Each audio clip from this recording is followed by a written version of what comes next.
And we continue our conversation with Dr. Mary Pfeiffer of the Neenah Joint School District. In 2019, you had another referendum, $130 million this time. Voters narrowly rejected that. So how did those results change your approach to this referendum? And it's $15 million less, of course. $15 million less. Where we began was really seeking information from our public. So we had board sessions first, but then we had community engagement sessions where we learned from them. And ultimately, what they did, and there were over 300 in attendance, which from what we've heard is a very high number of constituents to come out. But then we listened, we learned, and then we developed the long-term plan. What did you find out? What didn't they like? What they didn't like was that we were really focused in our last referendum on only 2 grades. Even though it would have touched other buildings and other grades, our focus for about $84 million was on only 7th and 8th grade. And they said, you know what, that's too much money to be putting towards 2 grades. So that's why ultimately we expanded that. So every student, K-12, is going to be touched in some way. And with the new high school, that's where we really felt more grades would be touched compared to the last referendum. You've got Shattuck and Horace Mann, both very old. This plan would close Shattuck, turn Horace Mann into an elementary school. In the past, there was an effort to renovate these buildings. Where does that stand now? Sure. Is that off the table? Well, from just a slight correction, Horace Mann isn't as old. Shattuck is definitely very old. That was built in 1928. The challenge with renovating Shattuck is it has 70 bricked-in windows. It has 5 additions. The air quality is not acceptable to today's standards.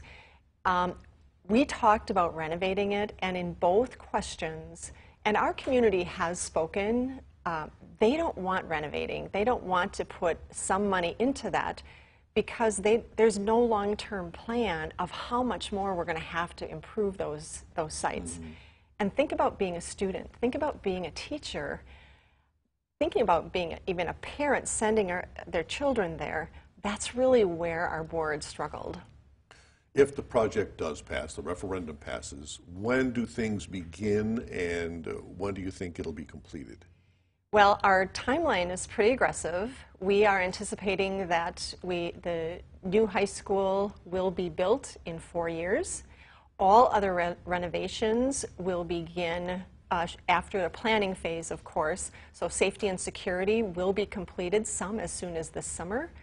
Then we'll target the current high school, transitioning that into a 7-8 middle school, a 5-6 intermediate school, which, by the way, we have 2 schools joined by a link, so it's a perfect setting, and then the high school. So 4 years from plan to build is our ambitious timeline.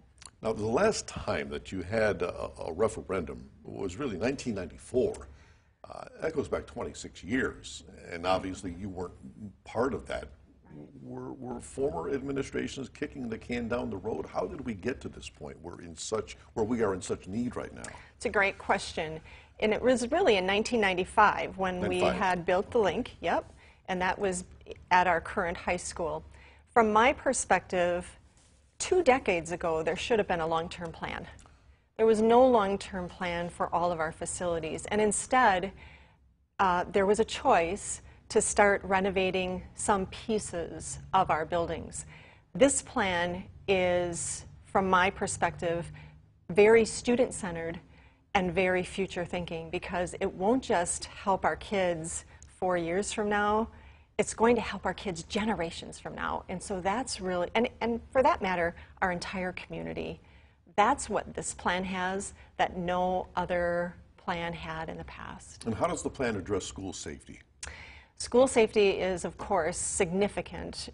We are going to be putting in entrances that are 2 stops, so people will have a barrier, so to speak, before they get into our schools.